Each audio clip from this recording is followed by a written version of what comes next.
When you're ready to sell your home, many people ask, is it really necessary to take professional photos?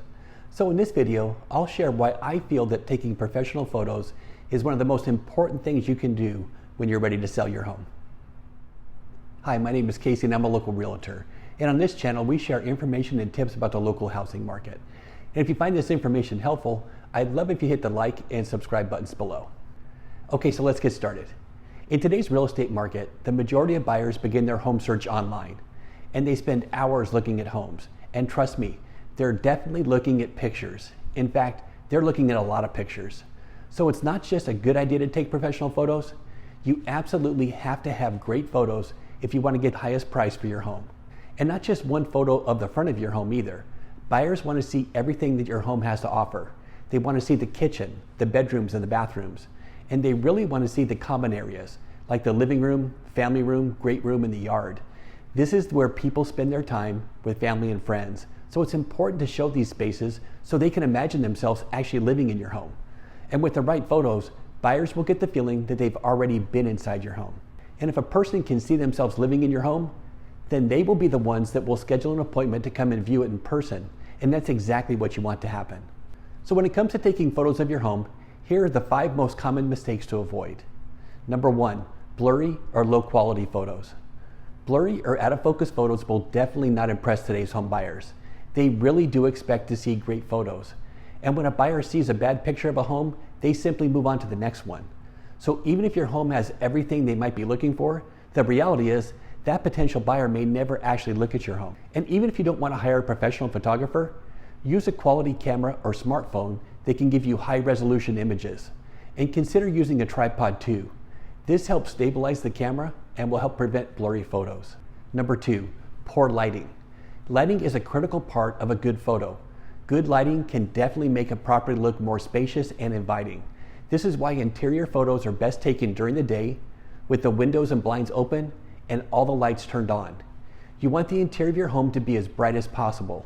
And remember, an experienced photographer can enhance this even more by manipulating the settings on their camera. And this really is the look you want when showcasing your home to potential buyers. Number 3, too much clutter. One of the worst things you can do is use photos that show a cluttered home. Too many items in a room, unmade beds, and clothing left out will make your home look small and cramped.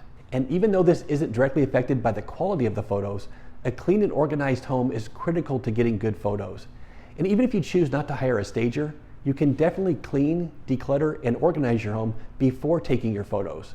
By removing the clutter, buyers will be able to see the most attractive parts of your home. Number 4, people or pets.